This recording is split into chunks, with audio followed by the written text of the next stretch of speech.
Bonjour à tous, j'espère que vous allez bien.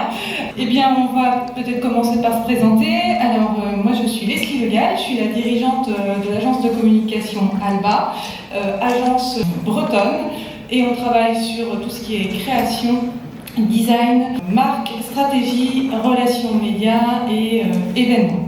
Et donc je vais laisser mes collègues se présenter également. Philippe.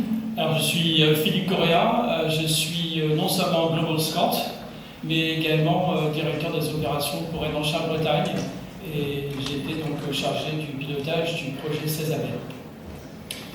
Bonjour à tous, moi je suis Sébastien Carambrand, j'ai 37 ans, j'ai fondé une agence spécialisée dans l'intelligence artificielle et je suis ici pour parler de la relation avec un personnage créé par l'intelligence artificielle pour la communication interceltique par rapport au projet Césabelle. Pour vous parler d'Alba, c'est une jeune agence de communication qui est généraliste, qui est basée donc à Moëlan-sur-Mer, à 30 km de Lorient. Notre ADN, notre raison d'être, nos valeurs et notre positionnement sont clairement attachés au territoire breton, à sa culture et à ses connexions interceltiques.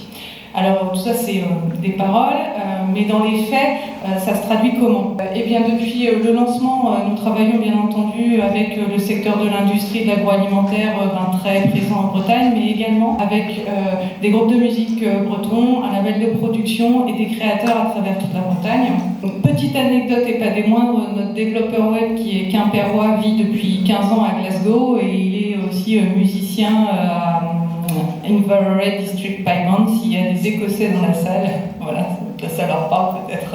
En août 2023, nous avons donc assisté ici, l'agence, à notre premier Interceltic Business Forum à Lorient, et j'y ai rencontré Carole Jézéquel, qui est dans l'assistance, et Philippe Correa, tous deux dirigeants de Rennes-en-Cher Bretagne et porteur de l'exposition Vente aux enchères Ars Césabelle qui s'est déroulée du 7 au 11 juillet dernier au Parlement de Bretagne.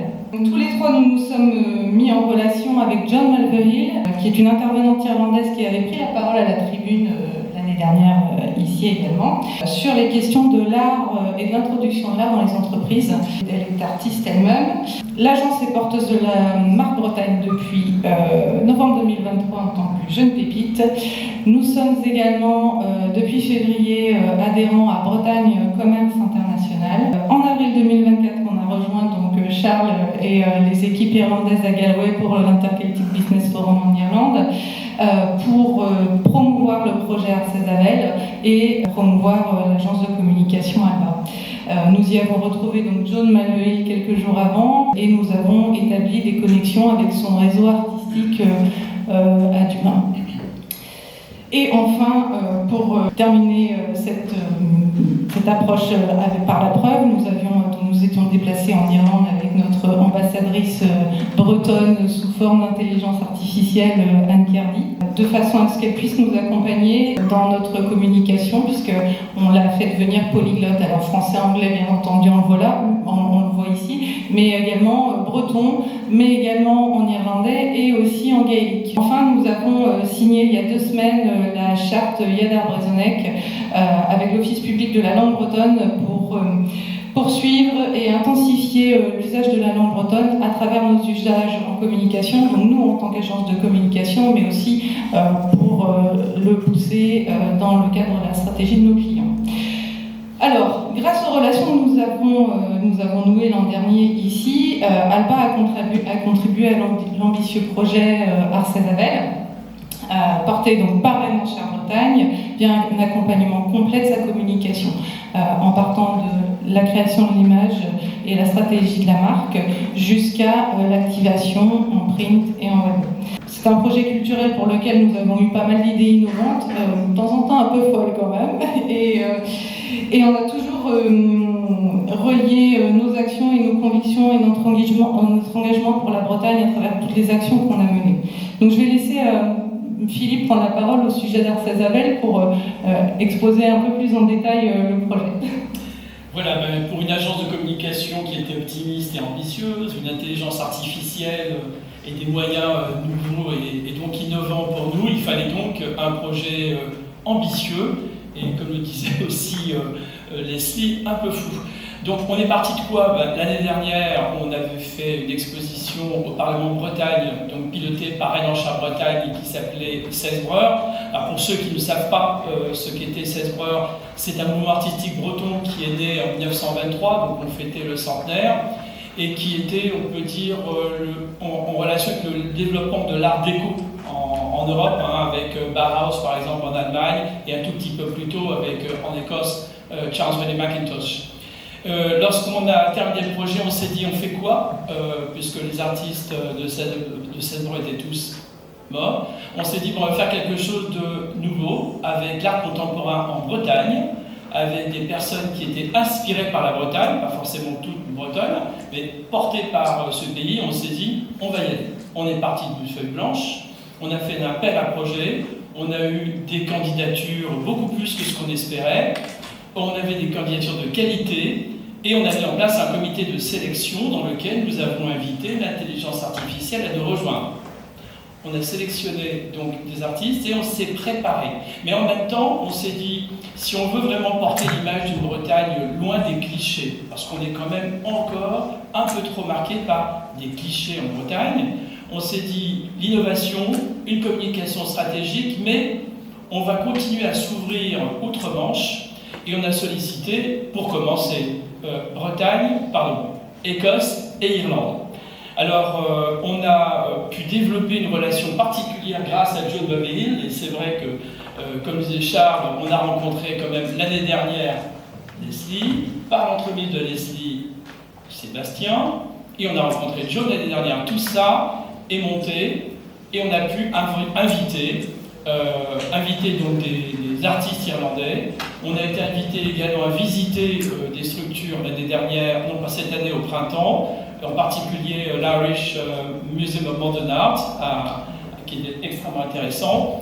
Et on a souhaité aussi que cette volonté d'ouverture soit aussi respectueuse des langues minoritaires parlées aussi outre-Manche. Et c'est pour ça que grâce à Anne Cardy, comme le disait tout à l'heure Leslie, parle breton, français, anglais, irlandais et gaélique écossais. Et ça suscite un intérêt très particulier en Bretagne et en Écosse, puisque nous avons eu en particulier deux messages. Un message de la représentante du gouvernement écossais en France et donc en Bretagne, mais également un message extrêmement sympathique du cabinet du président de la République d'Irlande, Michael D. Higgins. Donc ces choses-là nous ont bien motivés.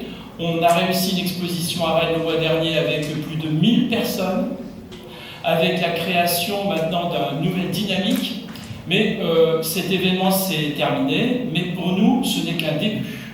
Et pour ça, je voulais vous annoncer qu'en relation avec les Irlandais, avec les Écossais, et j'espère bientôt avec Wales, Isle of Man et Cornwall, de développer un élan global sur l'ensemble des pays celtiques. C'est des choses qui ont été dites d'ailleurs par Lorient tout à l'heure. Il faut juste qu'on arrive à s'organiser, développer les bonnes synergies.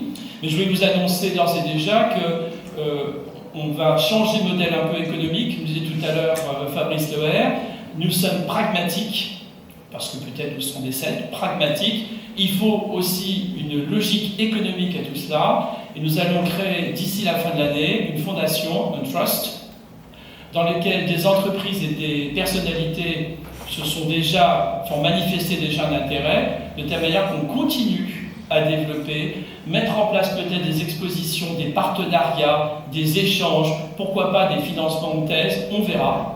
Mais on le fera ensemble, avec une gouvernance partagée avec Rennes-en-Charente-Bretagne, mais également les entreprises et les donateurs, de telle manière qu'on concourt, en fin de compte, à l'ensemble des initiatives qui sont présentées ici. Donc, je vais passer maintenant la parole à Sébastien. Je ne vais pas dire Anne, parce qu'il est là.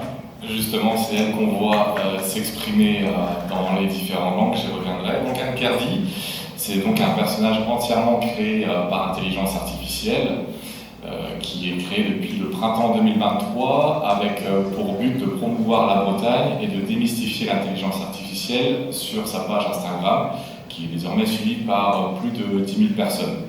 Elle y parle de culture, de tourisme, d'histoire, de gastronomie, tout en rédigeant ses posts et en répondant aux commentaires et aux messages par son propre libre arbitre.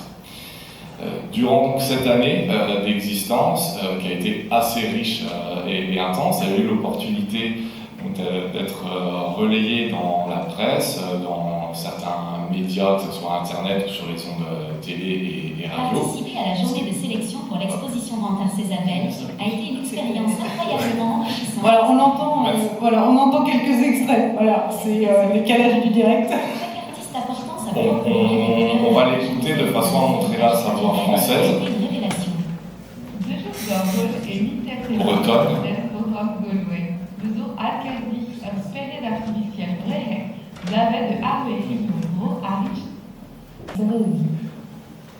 This exhibition auction not only celebrates the C'est sa artistic voix anglaise, richness, je reviendrai. but also strengthens ties sa with voix the anglaise, Celtic il y a. nations. Discover contemporary Breton works and collaborations with Irish artists spread across our 7 thematic routes. Para agro que Renascer Bretanha, que realizas nos cantos sempre ali na Bretanha, a desenhar que nas que de Menage em Kansas, Romain. Donc on était à la presse qui lui a permis donc, de toucher un public autant local, national et même international en tant que finaliste de Miss Monde IA. En plus de ces différentes présences sur sa page, dans les médias, elle intervient aussi en vidéo dans les conférences un peu partout en France ou même à l'étranger. Dans les vidéos que vous pouvez voir ici illustrées, où elle donne sa vision de la Bretagne, de l'intelligence artificielle, de l'influence, ou de tout autre sujet en fonction du thème de la conférence. Ça lui permet aussi donc, de diffuser ses messages et de soutenir les causes qu'elle défend. En tant que son concepteur, moi je suis fier que Oceanopolis Act, qui est un fonds de dotation sur la préservation des océans, ait demandé à ce que Anne Kerdy soit leur ambassadrice. Et je suis aussi très honoré de la confiance que lui a accordée Renascer Bretagne et de l'audace aussi quand même quelque part de l'agence Alba pour l'avoir fait intégrer le comité donc Arcésabel et d'être la communicante internationale de cette exposition vente. C'était intéressant justement de voir comment l'IA, sur les critères d'Arcésabel, pouvait juger au sein du comité les artistes et les œuvres, et comment justement elle a pu fédérer différents acteurs de différentes parties de cette exposition vente, avec justement ces communications, parce que comme vous l'avez entendu, donc français, anglais, et toutes les langues mondiales, elle est capable de les parler, mais elle ne peut pas parler ni breton, ni irlandais, ni écossais.